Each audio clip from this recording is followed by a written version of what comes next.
ချက်မွန်းချက်တော့စိတ်ထွက်ပေါက်တွေကမရှိတော့ဘူးနောက်ဆုံးကိုကိုအဲ့လိုပေါ့အဆုံးစီနဲ့ကဏ္ဍတွေဒီဖြစ်သွားတယ်လို့ထင်တယ်ငဲတဲ့ရက်ပိုင်းက AR တန်းရပေါ့နော်ဂျပန်ကျောင်းလာတက်တဲ့ကျောင်းသားလေးတယောက်ကိုအဆုံးစီရင်သွားတယ်ဆိုပြီးတက်လာတော့တချို့တွေကတော့သိရမလားမထင်ကြဘူးပေါ့နော်ဂျပန် strat တွေကိုဂျပန်မှာအလုံးမရှိဟိုမှာဖြစ်အရင်ခက်ခဲတယ်လေနောက်ပြီးတော့ဒီကျောင်းသားတွေအခုနောက်ပိုင်း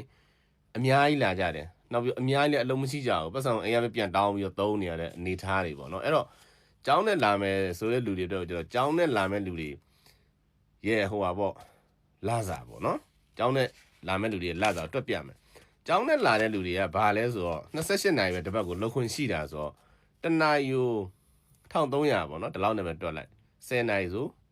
13000 13000ဆို2000နော်2000ဆိုတော့ကျန်တဲ့8နိုင်ရ1000ပဲထားလိုက်အဲ့တော့3000နဲ့6000 3000နဲ့6000ဆို3000ခွဲပဲလွယ်လွယ်တက်လိုက်ပေါ့နော်9000ဆိုတော့4ဘက်ဆိုတော့14000ဆိုတော့ထားပါ15000လောက်ရတယ်ပဲထားလိုက်15000လောက်ရရင်ကျွန်တော်တို့ကအိမ်ဘိုးကဒီမှာ3ရွက်လောက်နှုတ်ရမယ်3000နော်နောက်ပြီးရင်စားဖို့တောက်ဖို့နဲ့ဖုံးပေဘာညာယထာက4000လောက်နှုတ်ရမယ်ဆိုတော့14000အဲ့ထက်ကနေပြီးတော့4000 9000နှုတ်တော့9000ပဲကျန်မှာအဲ့ဒီ9000ကမြန်မာငွေနဲ့ဆိုဘယ်လောက်ရှိလဲဆိုရင်ဘာမှမရှိဘူး10000ကို23 24လောက်အခုပေါက်နေတာဆိုတော့9000ဆိုတော့9000ဆို12 9000ဆိုထားပါ15လောက်တော့ရှိမှာပေါ့နော်15သိန်း18သိန်းဒီဝင်းကျင်ပေါ့အဲ့လောက်တော့ရမယ်ဆိုတော့ကိုကနေပြီးတော့ကြောင်းနဲ့လာတဲ့သူကုန်တဲ့ပတ်စံတေးကို900 600ကုန်ခံပြီးလာရတာမဟုတ်လားတချို့တွေဆိုဂျပန်ထွက်ရန်ပြီးတော့ဆိုပြီးတော့သူများရှိကနေရှင်းငားပြီးတော့လာတယ်ဒါပေမဲ့ဒီကိုရောက်လာတဲ့ခါကျမှငါကြောင်းနဲ့လာမိတာမှားပြီဆိုပြီးတော့တွေးကြတာပေါ့နော်တကယ်လည်းအဲ့လိုတွေးကြတဲ့ကျောင်းသားတွေအများကြီးပါဘာလို့လဲဆိုတော့မိဘနောက်မှာ background ရှိရင်တော့ short မရှိဘူးမိဘစီကနေပြန်တောင်းတော့ဟိုနေသားတစ်ခုရအောင်ကျောင်းတက်တင်သွားလို့ရတယ်ပေါ့နော်နောက်ပြီးတော့အချိန်ပိုင်းလောက်တယ်လည်းရန်ရှားနေတယ်အခုတို့အလုံးမရှိတဲ့ကျောင်းသားတွေအများကြီးပဲဆိုတော့ကိုကျောင်းနဲ့လာမယ်ဆိုတွက်ထားမှာကိုမိဘကလည်းအဆင်မပြေဘူးဘေးကနေရှင်းငားပြီးလာမယ်ဆိုကျွန်တော်တော့မလာစေချင်ဘူးဒုက္ခရောက်မှာနောက်ပြီးအဲ့ထားပါ3900ကုန်တယ်ဒါကိုတိုင်းမှာ300ရှိတယ်300လောက်ကဘေးကနေဆွဲလိုက်မယ်ဆိုစီဦးလေးကြပြီပေါ့နော်သွားရမယ်ဆိုတော့ဘေးကနေဆွဲလိုက်မယ်ပေါ့ဂျမန်ရအောင်လုံးပြီးဆက်မယ်ဆို300ကိုထားပါ9ချက်တုံးနဲ့ရတယ်ပဲထားအောင်တလောက်အတော့10သိန်းရှိတယ်ဆိုတော့ခုနပြတဲ့9000 7000ဒီလောက်ပဲပုံမဲ့ဟာ30တောင်မပြည့်ဘူးအဲ့တော့အတော့10သိန်းအသက်အောင်မယ်ဆိုတော့ကျန်တဲ့ဟာမိသားစု3အောင်မယ်10သိန်းတော့မရှိမိသားစု3ရလဲဟာဆိုတော့ကျွန်တော်စဉ်းစားမိရအဲ့ကုန်လာတဲ့3500 600တစ်နှစ်နဲ့လည်းမကြည့်နှစ်နှစ်နဲ့လည်းမကြည့်3နှစ်နဲ့လည်းမကြည့်ဒုက္ခတွေရောက်အဲ့ချိန်မှာလူကမွန်းကျက်ဒီရောက်မှသိ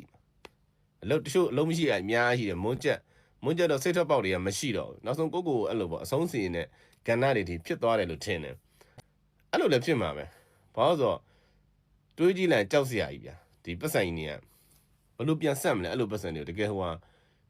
ဖြစ်တဲ့လူဆိုတချို့ဆိုအလုပ်လိုချင်တယ်လုပ်ပါအောင်အလုပ်မရှိဘူးရောက်တာ3လလောက်ရှိပြီ4လလောက်ရှိပြီကြောင်းနဲ့လာတာအလုပ်မရှိဘူးအလုပ်မရှိရင်လုံးဝဂျပန်မှာနေလို့ထိုင်လို့မရဘူးဗျအိမ်လာကရှိမယ်စားဖို့တောက်ဖို့ရှိမယ်ယထာကတွေရှိမယ်အင်တာနက်ဖိုးတွေရှိမယ်လုံးဝအဆင်မပြေဘူးကြောင်းနဲ့လာမယ်ဆိုရင်ကျွန်တော်ကမိသားစု background တောက်တဲ့လူတွေပဲလာတကယ်တော့ဂျပန်ကြောင်းနဲ့လာခိုင်းတဲ့ဟာဆိုတာကကိုယ့်ရဲ့မိသားစုတွေကဟိုကကောင်းတယ်ပေါ့နော်ပတ်စံရှိတယ်သူတို့နိုင်ငံမှာပညာလာတင်တယ်လို့ပဲဟိုကဖြစ်တာနောက်ပြီးတော့ထုတ်ပေးတဲ့28နိုင်ရလဲသူတို့အသုံးစရိတ်လောက်ရအောင်မိသားစုစီကပြန်တောင်းစရာမလိုဘူးကြောင်းတန်ကွက်ကိုသုံးဖို့ဆွဲဖို့အဲ့လိုပဲသူကပေးထားတာဆိုတော့မလွယ်ဘူးဗျ28နိုင်နေဘလို့မှရက်တည်လို့မရအောင်အဲ့တော့ကိုယ့်ကိုအိမ်ကိုပတ်စံပေးစရာမလိုဘူးဆိုတော့ရတယ်ကိုယ့်ပတ်စံရှိတယ်ပတ်စံရှိလို့ကြောင်းလာတက်တာဆိုပြီးတော့လာရင်ရတယ်ပတ်စံရှာမယ်ဆိုပြီးတော့ကြောင်းနဲ့လာရင်တော့အဲ့ဒါ